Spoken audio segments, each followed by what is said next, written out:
Comment garder son équilibre émotionnel en toutes circonstances? Comment garder son égalité d'âme, c'est-à-dire garder le même état d'esprit quels que soient les événements? Aujourd'hui, j'avais à cœur d'aborder avec vous ce thème ultra fréquent que nous vivons tous dans notre quotidien. Avez-vous déjà remarqué que dans des situations compliquées, désagréables, il est très difficile de rester calme et serein? Alors nous avons tous tendance à réagir avec beaucoup trop d'agitation, un manque de recul et de sérénité.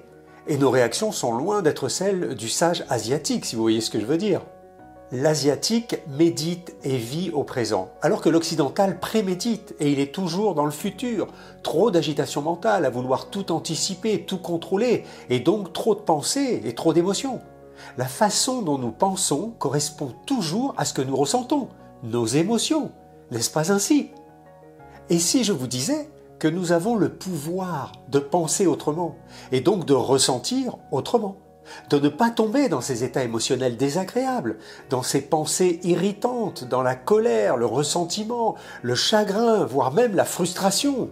Eh bien, c'est ce que j'aimerais vous partager aujourd'hui dans ce nouvel entretien.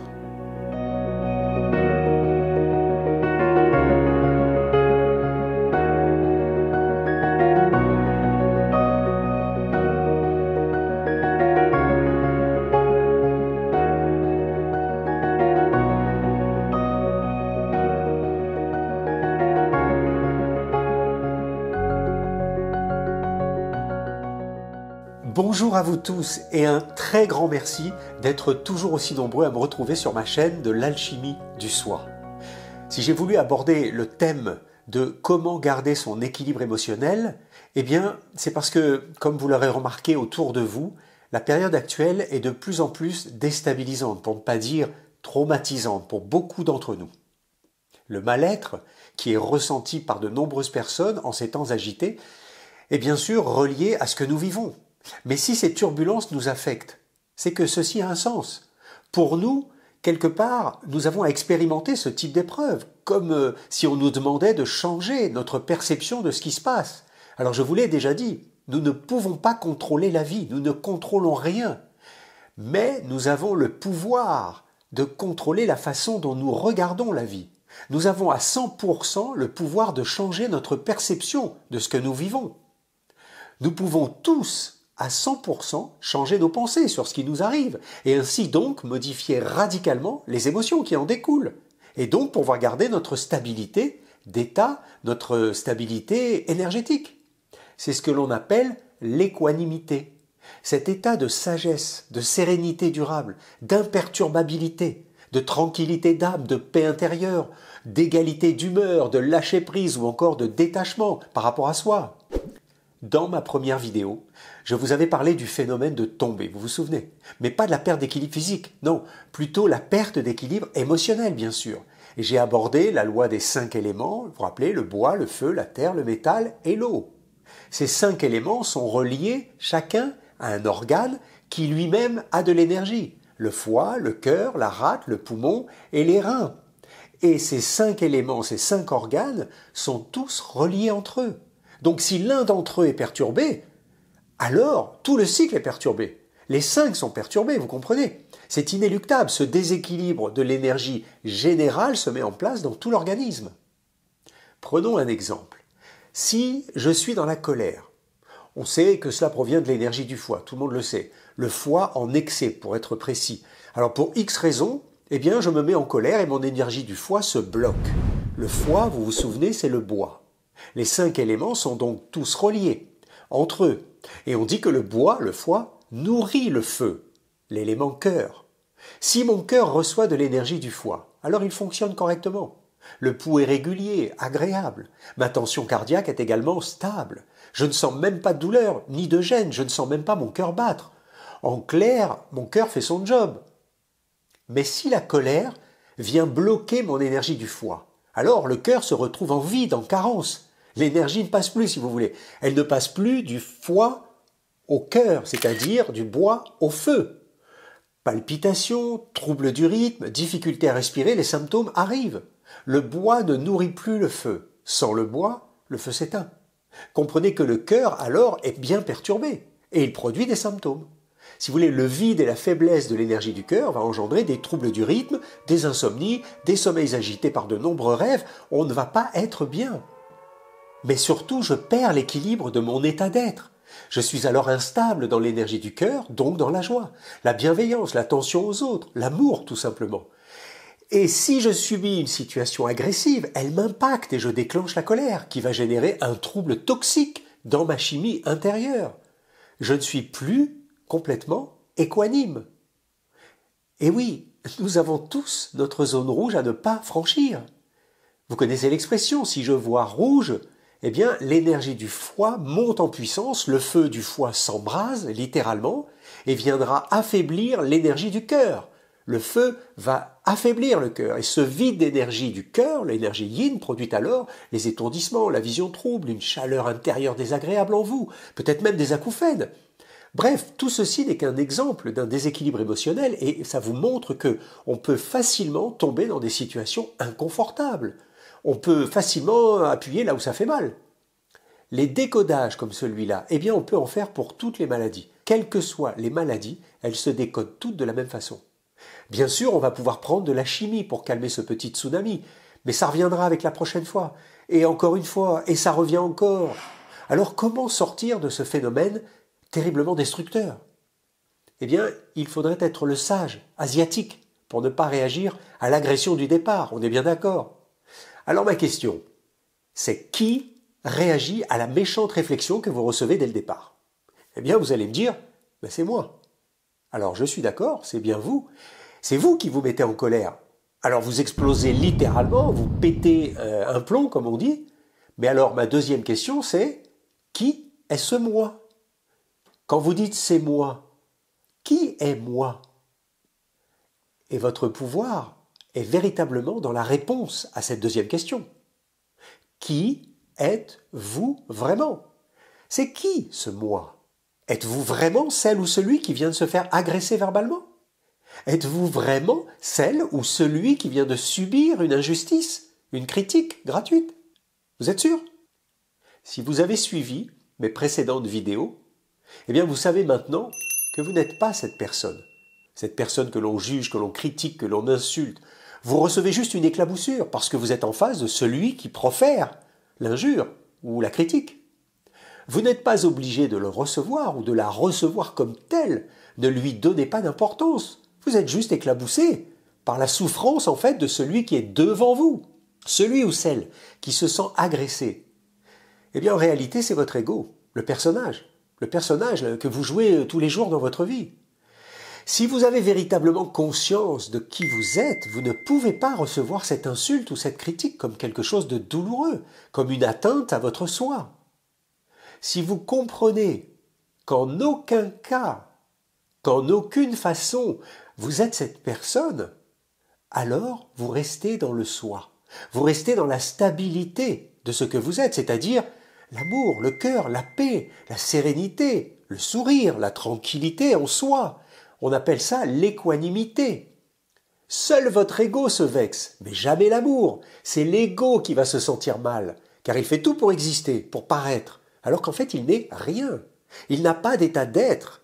C'est vous qui êtes, ce n'est pas lui. Rappelez-vous, l'ego c'est votre mental, votre cerveau. Il n'est rien d'autre qu'un petit morceau de la boulette de viande qui exécute ce que vous lui demandez. C'est vous le général en chef. Allez réécouter ma vidéo sur comment retrouver qui je suis. Le mental est doté d'un programme chargé de vous faire croire que vous devez devenir quelqu'un. Mais pourquoi voulez-vous devenir quelqu'un? Vous êtes déjà, vous existez déjà depuis le premier jour de votre naissance. Qui vous a demandé de devenir quelqu'un? Qui vous a fait croire que dans la vie, il fallait devenir quelqu'un, une personne importante? Il faut avoir le bac, sinon tu n'es rien. Je vous le rappelle encore, vous arrivez sur Terre et c'est vous qui respirez, pas votre corps. Si vous ne respirez pas, le corps n'est pas. Donc vous n'êtes pas le corps, vous n'êtes pas le nourrisson, le bébé qui vient de naître. Et vous n'avez pas à devenir quelqu'un, vous êtes. Vous êtes celui qui respire, vous êtes l'énergie qui va faire que le corps peut vivre. En aucun cas, vous devez passer d'un état de pure énergie vitale, qu'on appelle l'âme ou l'être, à quelqu'un de respectable dans ce monde, une personne bien élevée dans cette société. C'est une involution, alors que nous venons sur Terre pour aller vers l'évolution du soi, bien sûr. Vous êtes la vie, mes amis. Il n'y a rien de plus beau que cela. À l'instar des fourmis, du cheval, des arbres, des cailloux, mais aussi des montagnes. C'est juste des enveloppes différentes. Mais tout est vie. Vous êtes l'énergie de vie dans une enveloppe d'un corps humain. Que voulez-vous devenir de plus pour avoir le sentiment d'exister? Vous êtes. On ne peut pas faire plus. Vous êtes. Du verbe être. Votre instabilité émotionnelle ne peut exister seulement si vous oubliez qui vous êtes. Si vous oubliez que vous êtes pure énergie du cœur, une énergie divine, l'âme Aour, lumière d'âme. Un jeune barbu magnifique, aux cheveux longs, était déjà venu nous expliquer tout cela il y a 2000 ans. Alors il se déclarait être le Fils de Dieu, et je vous rappelle que nous sommes tous faits à l'image de Dieu. Donc s'il était le Fils de Dieu, et que nous sommes aussi les enfants de Dieu, je vous laisse faire la déduction par vous-même. Qui êtes-vous? Et donc, il était venu transmettre un message aux hommes. Mais l'ego de l'époque l'a emporté sur la voie du cœur, bien sûr. Et le tribunal pharisien à l'époque l'a jugé coupable de blasphème. Et il a été crucifié sur le mont Golgotha. 2000 ans. 2000 ans que nous n'avons pas su écouter et encore moins comprendre ce message. Qui nous sommes vraiment? Acceptons de nous séparer définitivement de notre ego. Il n'existe pas en soi. Ce n'est qu'un exécutant à notre service et c'est lui qui prend le pouvoir et qui dirige votre vie. Permettez-moi de vous faire une métaphore avec un carrosse attelé. Voilà, disons que c'est un être humain. D'après vous, quelle partie du carrosse représente le corps? Bravo! C'est le carrosse, effectivement. La carrosserie, la carcasse. Alors, où placeriez-vous le mental maintenant? Alors ça, c'est pas facile. Eh bien, le mental est représenté par le cocher. Allez, encore un petit effort. Où placeriez-vous les émotions? Oui, absolument. Les chevaux sont les émotions en lien avec le mental. Bien joué. Et enfin, si je vous demande de me dire qui dirige le carrosse sur le chemin de la vie? Eh bien, félicitations à tous ceux qui ont répondu le passager. Bien sûr que c'est le passager. Effectivement, c'est lui qui décide et qui donne la direction au cocher, le mental, pour aller là où il désire se rendre. Mais c'est lui qui ordonne. C'est le cœur, l'intention qui sait ce qui est bon pour lui. Vous voyez, vous n'êtes ni le corps, ni le mental, ni les émotions. Vous êtes celle ou celui qui décide de créer ce qu'il veut pour lui, pour sa vie, quoi qu'il arrive. Vous donnez l'ordre à votre mental qui conduit votre corps en tenant les rênes de vos émotions, mais c'est le cœur qui est dans le carrosse et qui décide, vous, où vous voulez aller, en votre âme et conscience. Comprenez que nous avons un énorme pouvoir, celui de penser différemment, tout simplement. Si vous contrôlez votre mental, vous changez votre vie. Nous sommes souverains de nous-mêmes et nul n'a le droit de vous dicter votre vie. Ni votre mental, ni les informations extérieures que l'on capte par le mental, nous sommes libres. Nous avons ce pouvoir créateur, car nous sommes souverains. N'oubliez jamais que la façon dont vous pensez induit vos émotions. C'est comme ça que ça fonctionne. Alors c'est qui le patron maintenant? Exercez-vous. Appliquez cette méthode à tout ce que vous vivez chaque jour. Expérimentez. Au début, sur des petites choses, soyez conscient de ne pas laisser parler en premier votre mental, le cocher. Reprenez votre pouvoir. Vous êtes souverain, alors soyez souverain. C'est vous qui décidez, c'est vous qui donnez les ordres de faire ce que vous voulez dans votre vie. Vous n'êtes pas bien, eh bien partez. Si vous êtes bien, restez. Donc si la pensée qui vous vient est désagréable, eh bien immédiatement, rejetez-la, ne l'acceptez pas. Si elle ne vous convient pas, rejetez-la. Le mental vous montre un film d'horreur, ne le regardez pas, vous allez faire des cauchemars toute la nuit. Alors, ou plutôt imaginez un film d'amour, un film magnifique, pardon. Alors, dans les deux cas, ça reste un film, mais c'est vous qui choisissez le programme. Pensez agréable parce que vous êtes agréable. Parlez le langage du cœur parce que vous êtes amour. Vous savez qui vous êtes maintenant, l'enfant de Dieu. Et en tant qu'âme Aour, sur deux pattes si je puis dire, ne vous laissez plus embarquer par votre mental, ce programme automatique. Ne retombez pas dans le personnage qui juge, qui critique, qui cherche systématiquement à avoir raison. Tout ceci n'est que l'expression de l'ego qui cherche à vous piéger pour garder le contrôle, sa place de Premier ministre et continuer à diriger votre royaume en vous faisant croire que c'est vous qui décidez. Observez chaque moment de votre vie, mais observez avec les yeux du cœur. Agissez au service des autres plutôt qu'au service du moi-je. Ne soyez plus dans la séparation, mais allez maintenant vers l'unité, le bien commun. Soyez altruiste, soyez attentionné envers les autres.